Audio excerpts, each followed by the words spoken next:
کہ کیا غائبانہ نماز جنازہ کا کوئی تصور ہمارے ہاں موجود ہے کہ میت جس میں سامنے موجود نہ ہو، میت سامنے موجود نہیں، تو کیا اس کی نماز جنازہ پڑھی جا سکتی؟ کیونکہ ہم بہت سے ٹی وی کے اوپر بھی دیکھتے ہیں، بہت سارے چیزوں کے اندر یہ بات آتی ہے کہ ہم دیکھتے ہیں وہ جیسے آپ نے دیکھا ہوگا ایک زمانے میں جو ایک صاحب اسامہ بن لادن تھے، جب وہ ان کو مارا گیا تھا تو لوگوں نے ان کی غائبانہ نماز جنازہ پڑھی تھی۔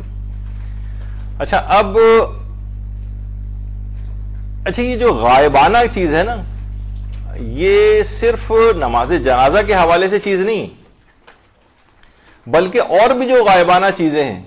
اس کے اندر بھی والا مسئلہ ایک آتا ہے۔ مثلا غائبانہ سلام کا جواب دینا۔ ایک آدمی ہے وہ خود سامنے موجود نہیں ہے اور اس نے آپ سے کہا یا آپ تک پیغام پہنچایا کہ وہ فلاں صاحب نے آپ کو سلام کہلوایا ہے، تو کیا ہم پر واجب ہے کہ اس کا سلام کا جواب ان تک پہنچائیں یا اسی وقت جواب دیں؟ تو اس کا جواب ہے کہ نہیں، غائبانہ سلام کا جواب دینا واجب نہیں۔ اسی طریقے سے مثلا جو آدمی سامنے نہیں ہے لیکن وہ واٹس ایپ پہ آپ کو سلام لکھ رہا ہے، وہ ای میل پہ آپ کو سلام لکھ رہا ہے، وہ خط میں آپ کو سلام لکھ کے بھجوا رہا ہے، تو کیا اس کا واجب ہے؟ تو زیادہ تر فقہا یہ فرماتے ہیں کہ اس کا بھی سلام کا جواب دینا واجب نہیں ہے۔ البتہ فقہا میں ایک اختلاف ہے، لیکن آغا سیستانی بھی اس کے قائل ہیں اور دیگر اور علماء کی ایک بڑی تعداد ہے، چند ایک نے البتہ اس سے اختلاف کیا۔ لیکن غائبانہ جو سامنے موجود نہ ہو، جس طرح سے مثلا ٹی وی اناؤنسر کوئی آ کر سلام کرتی ہے، اب وہ لوگوں کے سامنے نہیں، بس وہ تو ایک ریکارڈنگ ہے یا خبرنامہ وغیرہ پڑھا جا رہا ہے، اس کے اندر سلام، اس کا بھی جواب دینا اس لحاظ سے واجب نہیں۔ تو اسی طرح سے میت اگر سامنے موجود نہ ہو تو کیا اس کی نماز جنازہ پڑھی جا سکتی ہے یا نہیں؟ تو اچھا دیکھیے، ہمارے جو اہل سنت برادران ہیں ان میں شافعی اور حنبلی فقہ کے اندر جائز ہے۔ حنبلی فقہ سعودی عرب کے اندر فالو کی جاتی ہے، وہاں پر غائبانہ نماز جنازہ ہوتی ہیں، شافعی فقہ والے بھی غائبانہ نماز جنازہ پڑھتے ہیں۔ لیکن جو فقہ حنفی اور فقہ مالکی، پاکستان میں فقہ حنفی بہت زیادہ ہے، یہاں حنفی علماء غائبانہ نماز جنازہ کو جائز نہیں سمجھتے، اور وہی بات کہتے ہیں جو کہ شیعہ فقہا یہ بات کہتے ہیں۔ شیعہ فقہا تو تمام کے تمام بالکل متفق ہیں کہ غائبانہ نماز جنازہ جو ہے وہ جائز نہیں، تمام شیعہ فقہا اس بات پہ متفق۔ آیت اللہ سیستانی بھی فرماتے ہیں کہ نماز میت کی شرائط میں سے ہے کہ میت حاضر ہو، اور غائبانہ نماز جنازہ صحیح نہیں ہے خواہ میت اسی شہر میں کیوں نہ موجود ہو، یعنی میت اسی شہر میں موجود ہے لیکن پھر بھی غائبانہ، بلکہ اتنی دور بھی میت نہیں ہونی چاہیے۔ مثلا میت کسی جگہ پر میت رکھی ہوئی اور ہم اس سے بہت دور 15-20 فٹ کے فاصلے پر کھڑے ہو کر وہاں پہ نماز جنازہ پڑھ رہے ہیں، تو یہ بھی صحیح نہیں، بلکہ مستحبات کے اندر سے ہے کہ اس کے جسم کے کپڑا اور وہ جو ہے جو نماز پڑھ رہا ہے وہ بھی اس کے گہوارے وغیرہ سے اتنے بہت قریب ہو کے اس سے نماز پڑھی، تو اتنی دور بھی نہ ہو، سوائے اس کے کہ دور ہونا نماز جماعت کی وجہ سے ہو، یعنی نماز جماعت پڑھ رہا ہے تو آخری صفوں میں مثلا ایک آدمی کھڑا ہوا ہے تو وہ تو جنازے سے بہت دور ہو گیا، تو وہ کہے گا کہ میرے لیے تو غائبانہ ہو گئی، مجھے تو میت بھی نظر نہیں آ رہی، لیکن کیونکہ وہ جماعت کی صفوں کی وجہ سے بہت دور ہوا ہے، اس وجہ سے اس کے اندر کوئی اشکال نہیں۔ تو بہرحال یہ ایک چیز اس کے اندر دماغ میں رہے۔ اچھا، اب مسئلہ یہ ہے کہ اختلاف کی وجہ کیا ہے، یعنی یہ کہاں سے یہ بات دماغ میں آئی کہ غائبانہ نماز جنازہ نہیں ہو سکتی، غائبانہ نماز جنازہ ہو سکتی؟ وہ یہ کہ نجاشی جو بادشاہ تھا، نجاشی نہیں ہے بلکہ یہ ہے نجاشی تشدید کے ساتھ، حبشہ کا وہ بادشاہ کہ جب حضرت جعفر طیار اور مسلمان جو ہے وہ حبشہ ہجرت کر کے گئے تھے تو نجاشی نے ان کو پناہ دی تھی، اور بڑا ہی دلچسپ وہاں کے پورا واقعہ ہے، اس پہ علماء نے بڑے بڑے جو درس بھی دیے ہیں، اور بڑا تاریخ کا ایک انتہائی اہم ترین واقعہ تھا ہجرت حبشہ۔ تو روایت میں یہ ہے کہ جب حبشہ کے بادشاہ نجاشی کا انتقال ہوا تو پیغمبر نے اس کی غائبانہ نماز جنازہ پڑھی تھی۔ یہاں پہ بھی دیکھیے وہی روایت آ گئی کہ جس کی وجہ سے یہ دماغ میں لوگوں کی چیز آئی۔ البتہ اس بات سے قطع نظر یہ واقعہ تاریخ میں تواتر کے ساتھ ہے کہ نجاشی بادشاہ کی نماز جنازہ پیغمبر اسلام نے غائبانہ طور پر پڑھی تھی، لیکن اس کی تفصیل ابھی آگے چل کر ہم بیان کریں گے۔ اچھا، اب اس بات کو، اس روایت کو شیخ صدوق نے خصال جو ان کی کتاب ہے اس کی دوسری جلد میں بات لکھی ہے، یعنی یہ پورا کہ نجاشی کی نماز جنازہ رسول اللہ نے پڑھی۔ البتہ اس روایت کی سند ضعیف ہے اور بعض راوی تو اس کے اندر ضعیف ہیں اور بعض مجہول الحال ہیں، یعنی ان کا حال پتہ ہی نہیں کہ صحیح تھے غلط تھے، کچھ حال آیا ہی نہیں۔ تو اس لحاظ سے فقہی مسئلہ اس روایت سے نہیں بن سکتا کہ غائبانہ نماز جنازہ کی اجازت ملے، کیونکہ سند کے اعتبار سے یہ روایت ضعیف ہے نجاشی والی۔ اچھا، اب لیکن اس سے سند سے قطع نظر بہرحال تاریخ کے اندر تقریباً اس بات میں تواتر پایا جاتا ہے۔ تاریخ میں حدیث کے علم کے اعتبار سے تو یہ بات ثابت نہیں ہے، لیکن تاریخ میں بہت کثرت کے ساتھ یہ بات نقل ہوئی۔ ہمارے ایک عالم ہیں مرزا محمد تقی عاملی، جن کی کتاب ہے مصباح الہدی فی شرح عروۃ الوثقی، اس کی 6 جلد میں انہوں نے یہ بات بیان فرمائی ہے کہ پیغمبر اسلام نے نجاشی کی غائبانہ نماز جنازہ نہیں پڑھی تھی، غائبانہ نماز جنازہ نہیں پڑھی تھی، بلکہ فقط دعا کی تھی، دعا۔ اچھا، اور عربی میں یہ چیز بہت عربوں میں بھی رائج ہے کہ صلاۃ کا لفظ جو ہے یہ نماز کے لیے تو ہوتا ہی ہے لیکن دعا کے لیے بھی استعمال ہوتا ہے۔ تو اس سے یہ لوگوں کو ہوا کہ ایک پیغمبر نے شاید غائبانہ نماز جنازہ پڑھی تھی جبکہ پیغمبر نے فقط دعا کی تھی۔ تو اس لحاظ سے نجاشی کے متعلق جو یہ بات ہے کہ فقط دعا کی تھی، نماز جنازہ نہیں پڑھی تھی۔ دیکھیے، نجاشی کا جو انتقال ہے وہ 9 ہجری میں ہوا تھا اور پیغمبر اسلام ختمی مرتبہ صلی اللہ علیہ وآلہ وسلم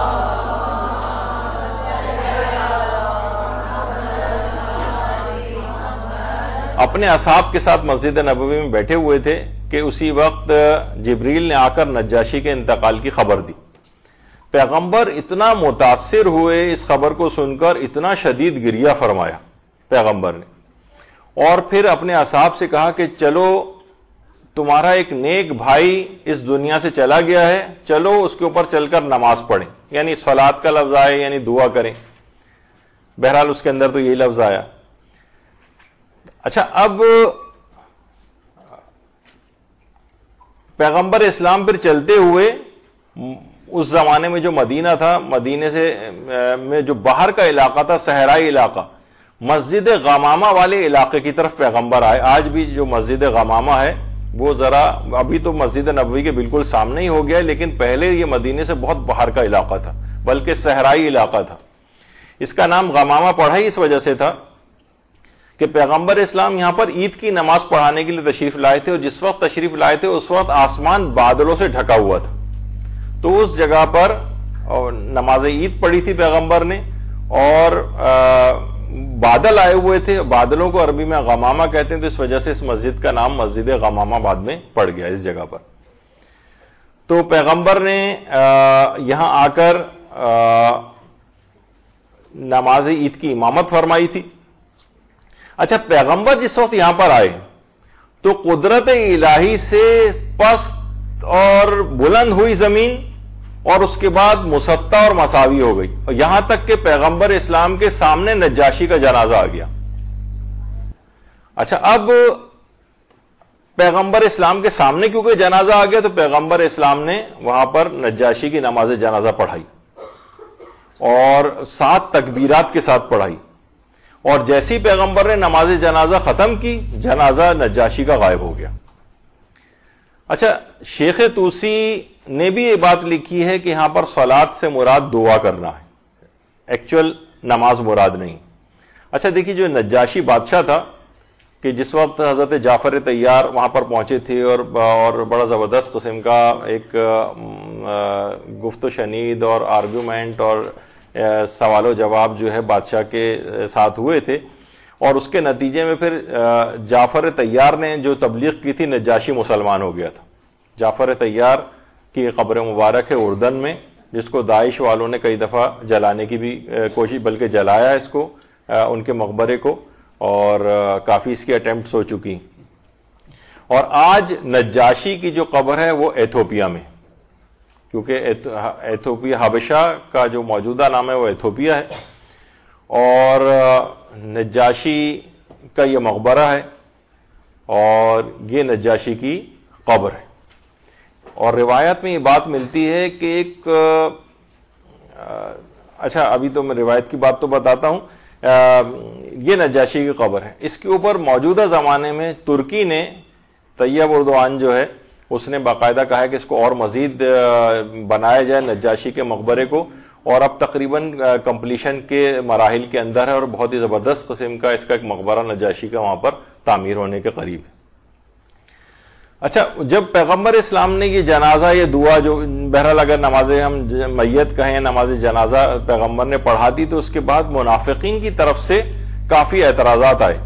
اور ایک یہ بھی اعتراض تھا کہ دیکھو اس پیغمبر کو، یعنی انہوں نے ایک نصرانی کی نماز جنازہ پڑھا دی، حالانکہ وہ اسلام قبول کر چکا تھا، لیکن بہرحال انہوں نے اس بات کو مشہور کیا۔ تو اس کے بعد جبریل کچھ آیات لے کر نازل ہوئے،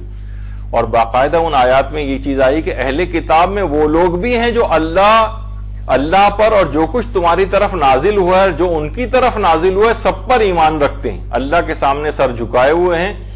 اور کسی حقیر قیمت پر خدا کو فروخت نہیں کرتے۔ ان کے لیے پروردگار کے ہاں بڑا اجر ہے، اور خدا بہت جلد حساب کرنے والا ہے۔ باقاعدہ نجاشی کی تعریف کے اندر یہ آیات بھی نازل ہوئی، جس وقت یعنی نجاشی ابھی مسلمان بھی نہیں ہوا تھا، لیکن باقاعدہ کہ جب سورہ مریم کی تلاوت حضرت جعفر طیار نے اس کے دربار میں کی تھی، تو اس قدر آنسوؤں کے ساتھ نجاشی رویا تھا کہ پوری داڑھی اس کی آنسوؤں سے بھیگ گئی تھی۔ تو نجاشی، اور ایک اور آیت کے متعلق بھی کہا جاتا ہے کہ یہ بھی نجاشی کے لیے آئی ہے کہ جب وہ اس کلام کو سنتے ہیں، یعنی جو تلاوت سنی تھی اس نے کہ جو رسول پر نازل ہوا ہے، تو تم دیکھتے ہو کہ ان کی آنکھوں سے بے ساختہ آنسو جاری ہو جاتے ہیں کہ انہوں نے حق کو پہچان لیا، اور کہتے ہیں کہ ہم پروردگار ہم ایمان لائے ہیں، لہذا ہمارا نام بھی تصدیق کرنے والوں میں درج کر لے۔ تو بہرحال یہ آیات نجاشی کے لیے نازل ہوئی تھیں، اور جب تدفین ہو گئی تھی نجاشی کی، تو ان کی قبر سے ایک طویل عرصے تک ایک نور سا بلند ہو کے آسمانوں کی طرف جاتا تھا۔ درود بھیجیے محمد۔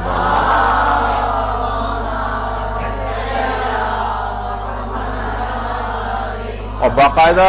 البدایہ والنہایہ جو ہمارے اہل سنت کی کتاب ہے، اس کے علاوہ بہار الانوار ہے، اس کی بھی 6 جلد کے اندر یہ بات ہے کہ ان کی قبر سے ایک نور سا بلند ہوتا ہوا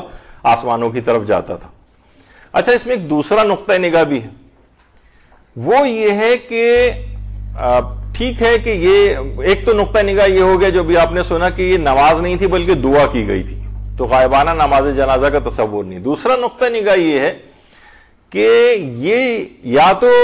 رسول اللہ کی خصوصیت تھی، یعنی پیغمبر اسلام کے لحاظ سے ایک خصوصیت تھی، وہ جو ہم ابھی ذکر کریں گے، یا یہ نجاشی کے اعتبار سے خصوصیت تھی۔ جیسے وہ کہا جاتا ہے نا کہ بہت سے اصحاب کے اندر کچھ خصوصیات ایسی تھیں کہ ذرا ان کا کیس الگ ہو گیا تھا، جیسے خزیمہ بن ثابت جو ذو الشہادتین کے نام سے مشہور ہیں، جن کی ایک شخص کی گواہی 1 کے برابر ہوتی نا، خزیمہ کی گواہی کو 2 کے برابر قرار دیا گیا تھا۔ اس کا خاص واقعہ ہے کہ ذو شہادتین قرار دیا گیا تھا۔ تو کچھ اصحاب کے اعتبار سے ان کی کچھ خصوصیات ایسی تھیں جس کی بنا پر کچھ اسپیشل ان کے ساتھ طریقہ کار اختیار کیا گیا، خزیمہ کے ساتھ جیسے۔ تو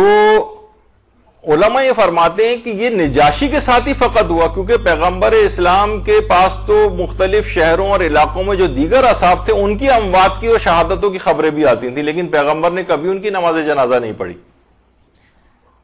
مثلا حضرت جعفر طیار، یہ ان کی قبر مبارک ہے، یہ جب جنگ موتا میں شہید ہوئے ہیں جعفر طیار،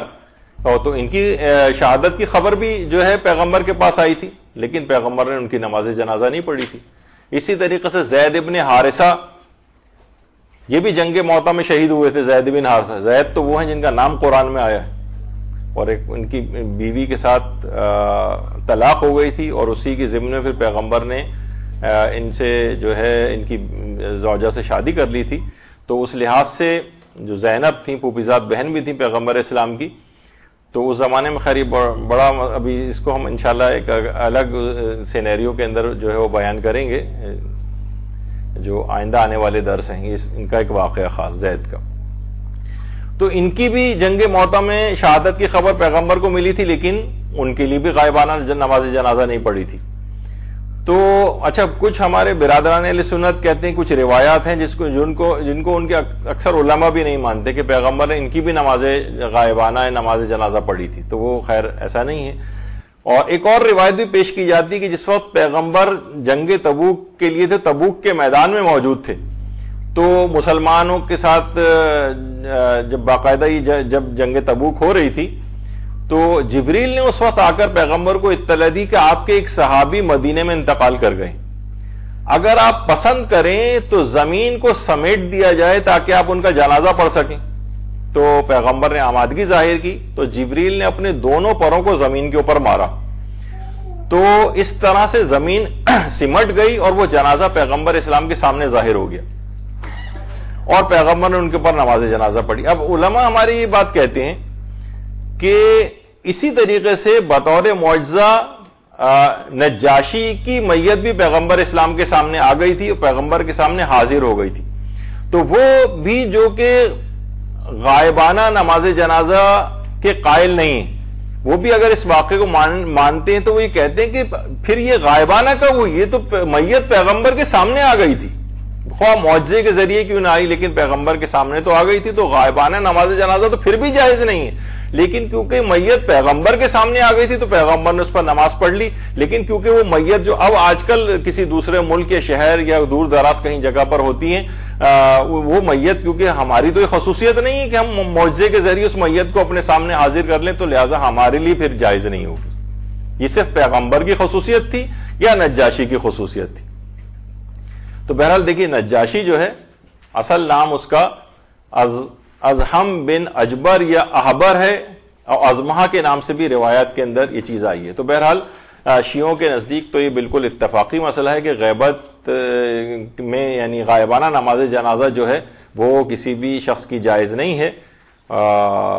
اور علماء اہل سنت میں بھی حنفی اور مالکی فقہ کے اندر اجازت نہیں ہے، صرف شافعی اور حنبلی فقہ کے اندر اس بات کی اجازت ہے. تو اس کے اندر بھی آپ نے دیکھا کہ صرف روایات جو ہیں وہ اس سلسلے میں جو آئی ہیں اس سے لوگ عام طور پر خود سے روایات پڑھتے ہیں، پھر خود سے ہی ایک نتیجہ نکالتے ہیں کیونکہ پیغمبر نے پڑھی تھی تو لہٰذا غائبانہ نماز جنازہ کی اجازت ہے. اور یہ والے جو روایات ہیں جیسے میں نے کہا کہ تاریخ کے اندر تو تواتر کے ساتھ تقریباً آئی ہیں، لیکن وہ سند کے اعتبار سے یعنی کسی حکم شریعت کو ثابت کرنے کے لیے نہیں ہے. اور کسی خاص صرف دیگر اصحاب کے ساتھ بھی ایسا ہوتا تھا لیکن پیغمبر نے ان کی کبھی غائبانہ نماز جنازہ نہیں پڑھی. ائمہ کے اپنے اصحاب مختلف علاقوں اور شہروں کے اندر انتقال کرتے تھے اور ان کی خبریں آتی تھیں، ائمہ نے کبھی اس کو نہیں پڑھا ہے. لہٰذا ہماری فقہ کے اندر تو مطلقاً اس بات کی اجازت نہیں ہے. البتہ اہل سنت کے جو 4 میں سے 2 فقہ ہیں وہ اجازت دیتی ہیں اور 2 اجازت نہیں دیتی. تو بہرحال یہ 3 تقریباً ہم نے آج حدیث کے سلسلے میں جو چیزیں ہیں وہ آج مکمل کی ہیں. تو اسی طرح سے جو مدرسے کی انتظامیہ ہے ان کی طرف سے یہی بات آئی ہے کہ اس طرح کی بہت ساری روایات ہیں اور چیزوں کے صحیح مفہوم یا فقہی مسائل کہ جن کے پیچھے اس طرح کی چیزیں اور غلط فہمیاں ہیں ان کو دور کیا جائے. تو ہماری سیریز جو چل رہی ہے تو آج ہم نے تقریباً ان 3 چیزوں کو مکمل کیا. ایک سے زیادہ ایک ہی وقت میں؟ جی ایسا کر سکتے ہیں. البتہ یہ ہے کہ ایک سے زائد ان جو کہ صاحبان علم اور فضل ہوتے ہیں ان کے لیے یہ ہے کہ وہ ایک سے زائد دفعہ بھی ان کی پڑھی جا سکتی ہے. لیکن اگر کوئی عام آدمی ہے تو کوئی اور اگر وجہ نہیں ہے تو بار بار اس کی نماز جنازہ پڑھنا یہ اتنا پسندیدہ نہیں ہے. البتہ صاحبان علم و فضل ہو تو اس کے لیے پسندیدہ ہے. جیسے خود پیغمبر اسلام کے لیے کتنی دفعہ متعدد لوگ آتے تھے، پڑھ کے جاتے تھے اور ائمہ اطہار نے الگ پڑھی ہیں، دیگر اصحاب نے جو ہے جو اصحاب باصفہ تھے انہوں نے الگ پڑھی. تو اس لحاظ سے اس بات کی اجازت ہے. اور اگر ایک ہی مراد یہ ہے کہ ایک ہی وقت میں ایک مسئلہ اور بھی اس میں بیان کر دیا جائے، متعدد جنازے کر رکھے ہوں تو جمع کے سیغوں کے ساتھ ایک ہی وقت میں تمام کی نماز جنازہ بھی پڑھی جا سکتی ہے. البتہ زیادہ بہتر یہ کہ ہر جنازے کی الگ نماز پڑھی جائے، لیکن اگر مجموعی طور پر جنازے زیادہ ہوں تو جمع کے صیغوں کے ساتھ اجتماعی نماز جنازہ بھی پڑھی جا سکتی. وصلی اللہ علی محمد وآلہ الطیبین الطاہرین.